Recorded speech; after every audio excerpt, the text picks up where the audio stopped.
Hello guys, welcome to Ma'am Trish Vlog. Learning for artista talaga. Ngayon guys, tuturuan ako ni Ma'am na gumawa niya, no? Ano tawag dyan? Hindi ko pa alam sa ngayon. Ang tawag dito ay... Ano bang tawag? Kasi gold flakes to. So we are putting gold flakes sa mga figurines, ganyan. So, gold flakes craft. Ganon. Gold flakes craft. Something ganon. Art shade. So ngayon, first step, I am that things to need muna. Kailangan ng mud patch. Madumi na to ha. Kasi kahapon pa yan, kaya ang dami ng gold. Pero explain ko ulit. So, Elmer's glue lang to, kahit anong glue, na white glue. Tapos, masyadong malapot yun. Kailangan natin ng maayos na texture, yung hindi masyadong malapot. At hindi din masyadong malabnaw. Kailangan perfect texture. So, ito, hindi na siya perfect kasi naiwan to kagabi. Nag-evaporate na yung mga water. So, we need to retouch. We need to put konting-konti pang tubig. So, babalik ako. Mag-video ko lang siya. Wag may puputa lang. Sa isang upload lang yan. Video mo yan. Sabi niyo guys. Magandang bagay patungkol kay Ma'am. Ito yung mga ginawa ni Ma'am guys. Oh. Look. Ang ganda, no? Kailangan nyo rin pala guys ng scissors and syempre yung gold dust na sabi ni Ma'am. Available yan guys sa Shopee. Ayan guys, ang mga works ni Ma'am. Scissor and then ano pa tawag dito guys? Makeup brush. Pero pang ganyan siya guys. Right, okay. Sasali ka. We're doing a video. So, nilagyan ko na siya ng water. Hindi kasi pwedeng sobrang lapot dahil didikit. Pag sobrang labnaw, didikit. And, kailangan hindi din basa ang kamay. Kaya kailangan ng basahan. Ito yung mga lugar. Kailangan hindi basa kasi madaling didikit yung foil. Dahil super nipis. Super sensitive. Yeah, super sensitive. Excuse me. Lagay natin dito. Excuse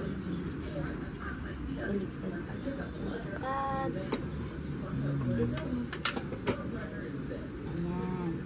Ang pangit ng tray namin ng isa. DIY lang. Okay. So first, magupit muna tayo. O say hi muna, Atina. Say hi. Ate Atina. Say hi. Nakita ka muna sa camera. Say hi.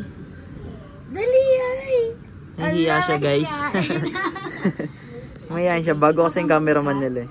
Hindi, mami muna, tas you will do it after mami ha. Gamit tayo lang ng small. Ito, delikado din. Baka masira yung mga paper. Yung mga paper, kaya kailangan nasa tray mga sharp edges. Dapat nakatabi lagi yan guys. Yes. So,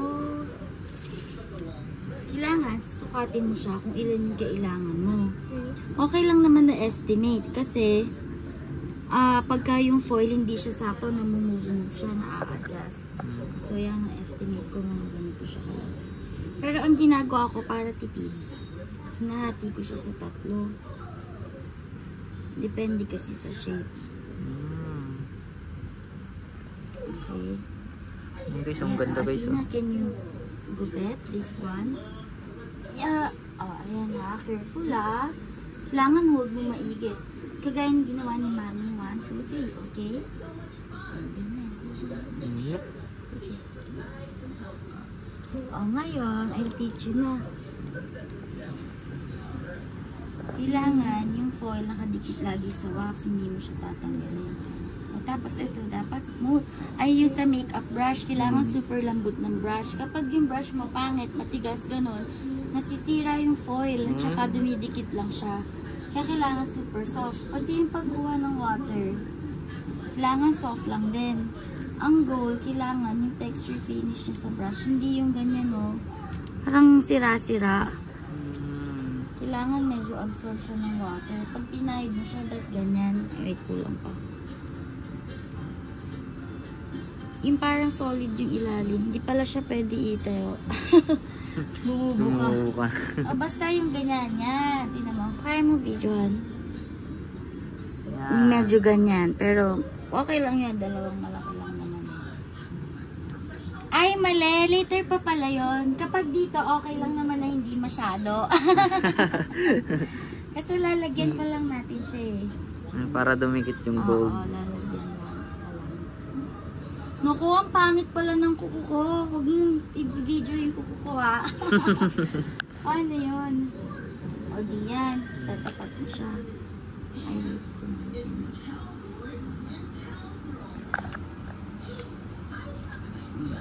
kailangan ganyan, pababa ang baba. Pababa yung wax para madaling didikit. Minsan na nagiging error dyan. Ang hirap ano. Madetalye siya, maliit. Yan. King, yung next na step na gagawin mo para mas madali, lagay ka lang ng lagay muna. Mga 3 agad. Itong 3, lagay mo na. Eh, pero dahil ikaw gagawa nito, at ini-intro ko lang. Ito na, isa-sample ko na. Pero sa una, dikit ka lang muna ng dikit. Yung mga dapat mong patsian. O kunyari, ito. Damay na natin. Medyo pangit siya. Tapos, papantay lang po natin, ma'am. Yan. Yung mga ganyan, no? Malaki yung gunting ko. Ay, dumikit na siya. So, aayusin ko yan. Lalagyan ko ng straight. Ngayon, ay, ganit pa lang.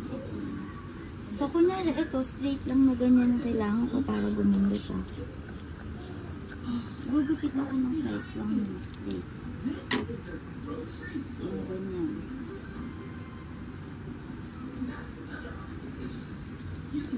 Pabasain natin ulit para retouch lang yan na maayos. Wait, sayang yung gold leaf. Kasi mahal yung gold leaf. Ayan, di ba? Sabi ko sa'yo, mahirap. Sayang yung gold leaf. Gugupitin ko sana siya sa gitna para ito lang. Kasi papatong lang siya. Ngayon, dumidikit-dikit kasi siya sa kamay. Kaya para so, mahirap pala siya, talaga. para maghiwalay siya. Ayan.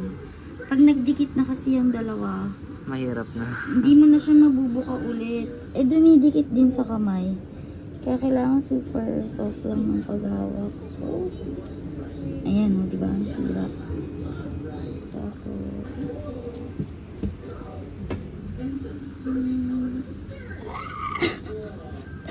ang hirap talaga. Nakakainis. Cut na lang natin to, guys. Basta ganyan. At least nakita niyo yung struggle, ah. Mahirap. Actually, dapat nga wala electric fan eh. Kasi malakas siya. So, ito na yung sinasabi ko. Pagka yan, diniretso mo na ganyan, dumidikit lang yung leaf dito kasi matigas yung brush. So, kailangan talaga laging dapat laging soft. Ganun. Pero wag din sobrang basa kasi magtutulo. Tsaka, naaangat din pag sobrang basa. Kaya pagkasawsaw mo ng ganyan, ipupush mo lahat ng water pababa. Kaya dito mo siya gaganunin, Kingo. Sa taas lang. Sa taas ka lang magbabawas. Para yung mga extra water, nahuhold siya sa baba. Okay? Ito yung sinasabi ko na kailangan tap-tap. Di naman pwedeng hindi mo ito lalagyan ng glue. Ayan, tinan mo, ang dami pa din. So, pwede ko siyang bawasan para kumalat na lang konti. Ay, diba? Sabi ko napalakas yung pressure ko. So, control din dapat yung pressure pag hanggang sa masanay ka na. Mami, Ganyan. O di, ibig sabihin, retouch mo na naman yan ulit. Kakat na naman. Kaya isang buong araw ko yan ginawa. Kala ko okay na yun. Kala ko yung Hindi pa. itong perfect kanina na ginawa ni Ma'am. Kala ko okay na. Hindi pa. Kasi aangat-angat siya eh. Kailangan pa pala anuhan sa Kailangan taas. siya syempre ikukot mo para maging solid. Kasi we're aiming yung pang matagalan. Ay, hindi pa nga masyado tuyo, diba? Pero maganda na rin naman siya. Ma'am. Hindi pa nga eh. Pag kami oras tayo ulit, papadiretso ko lang sa inyo. Hirap. Seryoso. Hirap na hirap ako diretsuhin yan. Okay, it's your turn. Ay, hindi. Dito naman. Tutubo ko sa'yo. Paano naman yan, Ma'am? Ito, kunyari, ito, butas. Butas, may mga white. Lagyan mo yan. Hindi ko na tinapos kagabi. Talagang napapagod na. Parang yung ginawa mo dito, Ma'am.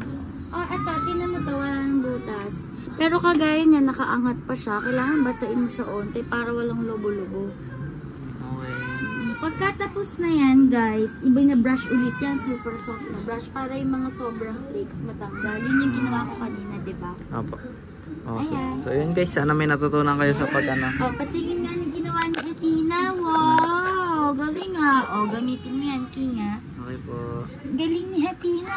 Oh, galing ni Ate Athena. Ano nilagyan mo ng ano? Brush.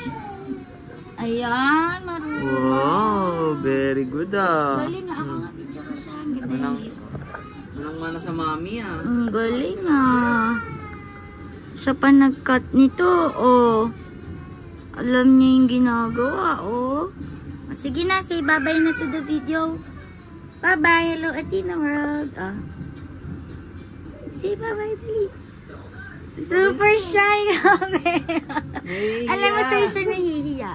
Ayan, sa'yo, pakita ka. Bagong cameraman kasi. Oo, kasi kapag kami lang nagsasalita yan eh. Hello, gano'n.